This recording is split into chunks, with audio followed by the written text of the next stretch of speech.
I'm the scat man. I'm the scat man.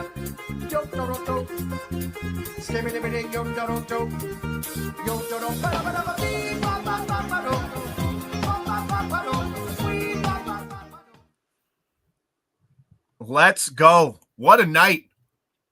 Bets could have been better, but how exciting was that? Like that intro, that hip intro with Courage, that one got me excited. Welcome to NHL Puck Props presented by Sports Interaction. Carlo Colaiacovo. Canada wins in overtime. Mitchie boy.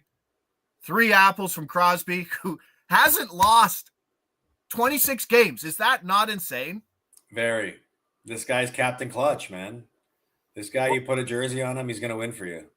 And the display that he showed last night, look, this is a guy that was questionable to play in this tournament. I would imagine he's still playing somewhat hurt. Okay.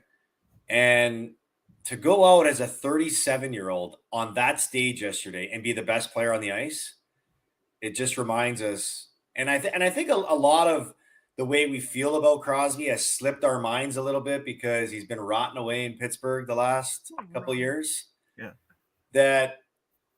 And we've been deprived with best on best hockey. I think that moment probably rejuvenated him, right? Brought him back to a young Sid the Kid. And he's like, this is my stage. This is my moment. These are the guys I want to play against. I'm going to go and be the best player on the ice. And he was. Crazy. It was awesome to see. Thank you for the hockey gods for healing Crosby so that he can play in this tournament.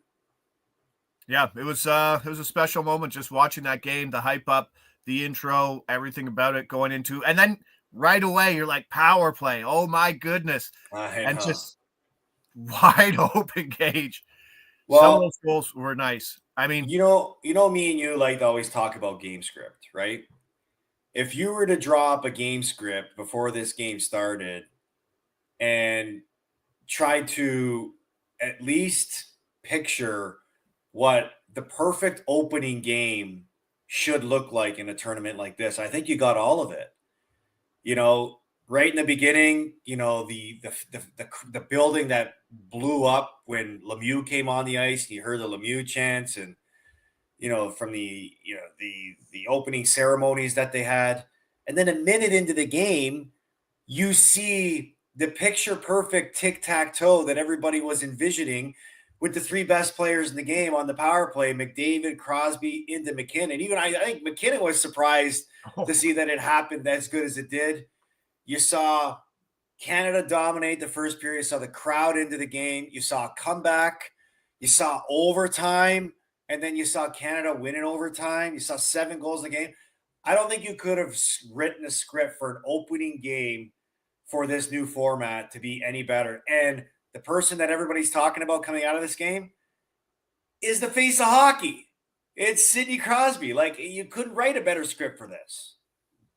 Let's not throw shade to Connor McDavid, who looked like the best talented player on the planet. Yes, I agree. That too. And I didn't see his line mates too often helping him out in a spot like, but Mitch was feeling it for the majority of the game. He wasn't in spots to help McDavid. He was kind of chasing the puck. I know there's an adjustment period for guys getting used to it, but when you're as good as McDavid, is that adjustment even more difficult because you've never played with anybody who's in those spots who can drive the play like that? Like, every time he was on the ice, you're just like, and how are you that much better than everybody else? There's a certain pace that you have to get used to playing with McDavid because he does things at a speed that nobody else can, right? And it's not just full ice speed. It's a small area speed that he plays with, right? I mean, to go to the first period where he dangles a defenseman, puts it through the triangle of Hedman and gets a shot on net, and then he skates behind the net. And as he skates behind the net, he creates a turnover, puts it through his legs, and tries another highlight reel pass that almost ended up in the back of the net. And even in the third period, it was a play that by Marner that kept it in the blue line. He went across to McDavid. You would think a guy in that position would look to get a shot on net. He one-touched it to Taze, and Gustafsson had to make a game-saving backdoor save. And I think, look, there's an adjustment playing in this type of format as is, because best on best, you heard Drew Doughty say after the game that was the fastest game he's ever played in. And I think he's true, because think about it, 9 years, how much has the game evolved in the 9 years since the last time these guys played, where you see the skill, you see the speed, you see the talent, and now you're putting it all on one ice right now. And plus, like, I don't think they could have picked a better place to start this tournament than in Montreal. That is the most electric building to play in. And that just helps the players play at another level too, because they're full of adrenaline when they're playing. So yes, I think for players that are playing with McDavid, there's a little bit of an awe that's going on right now, because you're getting caught with your jaw dropped with some of the stuff that he can make, but he can make it playing against him. Now he can make it playing with him. And I think it took a little bit for some of those guys to understand where they need to be and what pace they need to play at playing with him. Not sure. I'm not sure there can be much changes to the lineup. I mean, I really like the bottom six, right? Yeah. Like the point line was great. The Konechny line's dirty. Konechny's like a greasy little guy that you don't want to play against. Yeah. But I don't know if he'll come out and Bennett will come in, because that's probably the easiest switch on that line. Well, and Seth Jarvis is a guy they could look at too at replacing, right? That tip pass up past Hedman to get that 2-on-1, like he set that up. I know. But again, if you're looking at a game against US, he has to be in, just because you want to prepare for that physical element that you think the US is going to try to want to, bring to that game against the Canadians. That game is in Boston or in Montreal? That game's in Montreal, Saturday night. In Montreal, yeah. So, I don't know. Maybe you think looking at someone else that coming out of the lineup. I wouldn't take Konechny out, but obviously there's going to be a new guy on the blue line, as Sanheim's going to come in because of the injury loss to Theodore. And they can't bring anybody else on the roster. If they lose another guy, they're down to 5 defensemen. Man. Such a dumb rule. Like, why does hockey have to be so dumb with its rules sometimes? Like, and I have this beef even with just playoff hockey. If you lose a defenseman early in the game, why do you have to play with 5 defensemen? Is it that hard to tell a guy who's watching in the dressing room in his suit, say, hey, go warm up, get yourself ready, be ready to play in the second period because we're going to bring you in? Is it that hard to make an adjustment and just, include him into the lineup, go to the timekeeper's box and say, hey, middle of the second period here, hey, this guy out, we're putting this guy in? Like in sports, let's look at basketball. When you lose a player to injury, are you left playing shorthanded? In football, if you lose a player to injury in a game, are you left playing shorthanded? Why is hockey the only sport you lose a guy and he's got to be out for the whole game? No, it's tricky. I mean, you saw a big difference between like the top end defense and then like someone like Colton Parenko, who, not to throw shade on him, but like he kind of looked out of place with some of the guys there. So it'd be interesting to see how heavy. I mean, someone like Victor Hedman, he played 27 minutes last night. Like going forward on Carl played 28. Oh, okay. That's right? Insane. Oh, Ekholm and Hedman are the two biggest human beings I know ever. Like they look like absolute mutants out there. Let's get to the goaltending before we get to the game. Jordan Binnington. What was your final take on the Binnington game? Does he play again? Look, aside from one goal, which was the second goal that went in, I thought he played pretty good. And look, I mean, I think people have to temper their expectations with anybody that goes in for Canada. If you get elite level goaltending, that's a bonus. But if you can get goaltending that's better than above average and it just gives you a chance to win, that's hockey nowadays. How many elite goaltenders are there? So if you don't have them, you can't win. I don't buy that, right? You can have a guy and go in and play his best game of the season, or play a really good game and give you a chance to win. I thought that's what Binnington did. I mean, look at the saves he made in overtime. Yeah, okay, he let in a soft one in the second goal, but it didn't look like it derailed him. He was still focused and made the big saves when he had to in the big moments. So that's my takeaway from it. I always knew that, Canada wasn't going to win because of their goaltending. And yeah, they could lose because of their goaltending, but I don't think that was a performance that you could sit here and say and label it a losing goaltending performance. I thought he did what he needed to do.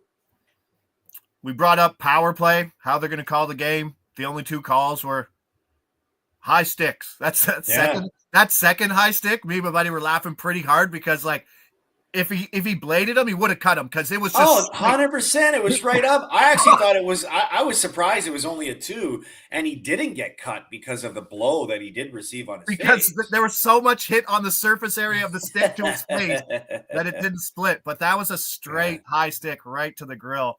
That was a tough one. But is that kind of what we should expect? Like, not put too much value into the power play going forward? Okay, but I said it yesterday. I said in a tournament like this, just call the obvious penalties. And those were 2 obvious penalties. Let the players decide. Put the whistles away. Don't call the cheeky stuff. Don't call the soft stuff. Call the obvious ones. And I thought they did that. They called both obvious penalties. And if you're going to play against Canada and make those mistakes, well, looks like they're going to make you pay and make you pay pretty quick. Interesting spot here. We get to USA, Finland, talking about penalties and trying to stop the USA. That defense in Finland could be an issue. And we talk about, like, to go back on penalties. If you're going to see something, it could be this defensive pairing. Mikkola and Esa Lundell. That's the top line. Vankinen and Mantapalo is the second pairing. Olimata and Jokiharju is the third pairing. They've lost 2 guys. 3 guys. 3 guys, sorry. Yep, 3 guys. And that's what they're left with in a tournament like this versus elite competition. Like, you can't Band-Aid that. Is that going to stand out? Oh, it's for sure. Who are they going to get offense from on their back end? Are they just going to play a suffocating brand and say, okay, guys, we're going to trap, or we're going to keep them on the outside, and we're just going to dump pucks out when pucks get dumped in? I mean, Mikkola and Lindell, okay, those are 2 big bodies that, can make good plays on the ice. The other guys, I mean, Olimata and Jokiharju, they're journeymen a little bit. They're kind of like, average NHL defensemen. Olimata's good days are way gone past him. And then your bottom pair is 2 very inexperienced guys. So clearly, I mean, Finland has some really good top forwards, but the weakness of this team is going to be their defense. So, missed one up top. Avi in the comments saying they can add a guy if unable to ice a full lineup. So, but think about how stupid that sounds. Like, you can only add a guy. You can only add a guy if you lose, the required amount of players. Why? I mean, like, there's no reason why Travis Sanheim yesterday couldn't have got himself ready in the whole second period, run a warm-up, the same as he would run if he was playing, and go out there for the third period and give him a couple shifts so that everyone can have balanced shifts instead of overplaying guys in the first game of this tournament. Oh, maybe not. Insight now saying can only add if you lose 3 players. Yeah, like, how dumb is that? That looks like stipulation. Let's get to a play. Let's get square, right out square, and it's USA puck line. -130. It's on the move. Was -110, but this is the price at the time of the show. So that's what we'll drop. It's could be a one-sided affair. It could be very much what we saw the first 17 minutes of Canada-Sweden, I think, last night in the spot, especially with that defense. I think UC Saros is not the Vezina caliber goalie that he has been in years past, and now they're up against the Vezina runaway and Connor Hellebuyck too. Finland's team total is 1.5. It's obviously juiced to the under, but their over 2.5 is like -200.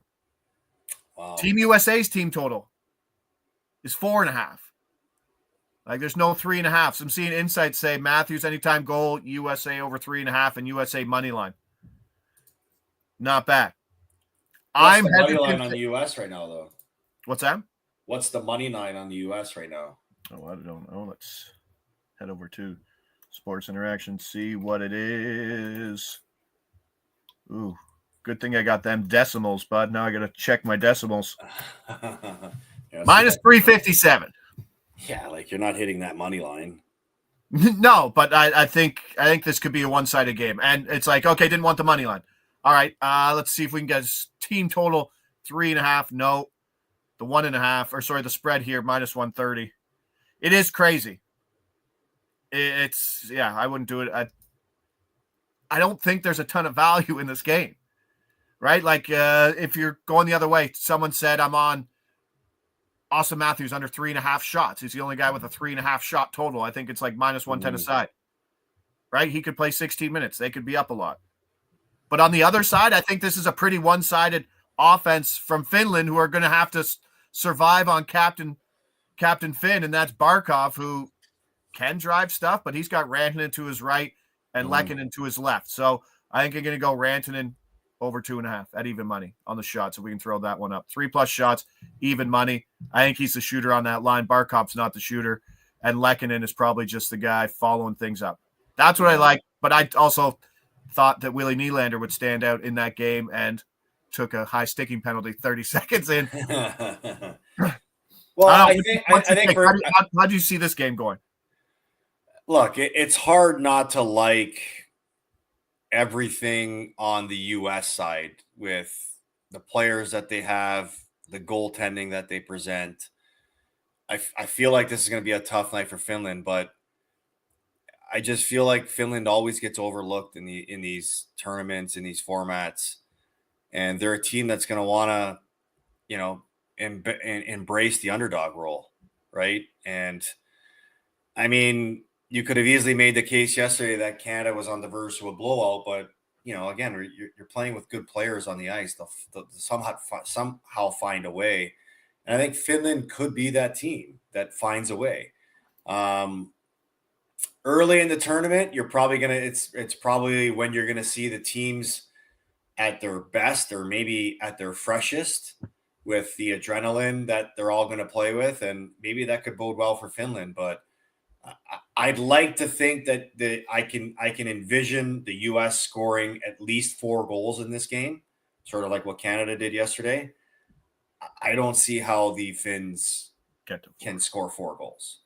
No, I agree. Avi saying, is Rantanen playing with Barkov or his teammate Aho? He is playing right now from the Wednesday practice from Tom Galitti, Mikko Rantanen, Barkov, and Lehkonen on that line. Second line, Aho, Laine, and Hintz. And the Finns, because of that blue line, they're going 5 forwards on the PP, which is interesting. Yeah. Okay, that makes sense, though. Patrick Laine is probably going to be one of those defensemen because he's going to be one of the guys that they probably want to feed off the wing. Who would they have as defenseman there? Aho is the other guy? At the point, as a quarterback? Or is it Barkov? Barkov's at the point. Yeah. Yeah, Makes with Laine and Rantanen. By the way, I'm looking at that Finnish lineup. Would you have ever guessed that Erik Haula is Finnish? No. Unless I'm reading this wrong, I'm on Daily Faceoff and I see Erik Haula as the 4th line centerman for Finland. I don't believe that. That's like Lucas Raymond. Oh, he's Swedish. Erik Haula. Is he playing? He's active. Activated off IR February 4th. He played 3 games before. Yep, born Finland. Didn't know. The K was a giveaway. The K in the name was a giveaway. Laine for a point? I don't know. I don't trust the Finland offense. Yeah. I think like maybe Finland team total under 1.5 is another way to go if you're looking to. Or is there a good player prop under that we could hit? No, the markets are a lot one-sided markets, like 3+ shots. Yes, like it's not a 2-way market right now, so it's tough. It's tough sledding. But I know I'll take game script and Rantanen shots and a USA blowout. And what I want for Saturday, because we won't be doing another show till maybe next week, not sure. But I want Austin Matthews to start Saturday night. I want him to get booed so hard on the opening. How about him getting called out to the red carpet and he's booed? Yeah, I want to hear what the Bell Center does Saturday night when Austin Matthews, they announce his name and how hard they boo him. That would be awesome. I also like Brad Marchand to start so I could hear the crowd cheer for him because we don't get to see his story's just getting awesome. Yeah. No, that's awesome. So, all right, smaller card today. Not too prop heavy, but I think USA rolls at the 8:00 game here. Round USA, two. USA. All right, let's do it. -130. I think that there's a buy price. I think once it gets into that -140 range, I think your other option there is to get the plus money Finland under 1.5 team total, but that's probably going to be a sweaty ride for 60 minutes. That's for sure. Leave it at that, my friend. We got more content coming up. We got 4 nations will be on the ground. We'll be in Montreal Friday and Saturday, so keep an eye on that. We got basketball releases coming after us here right at 10:30 with Adam and John. Lots of stuff rolling. Got to go shovel some things, man. That's for sure. I got to pull the snowblower out now, and I'm like, oh, man, that time of year. It's been 2 years since I pulled it out. I hope it still works. Sitting there pulling out, you'll be in trouble. All right, leave it at that. Appreciate it, pal. All right, buddy. See you tomorrow. Well, I won't see you tomorrow. Have a good weekend. Hey, you're going to Montreal, right? Sure. Yes, sir. Enjoy the game. I will.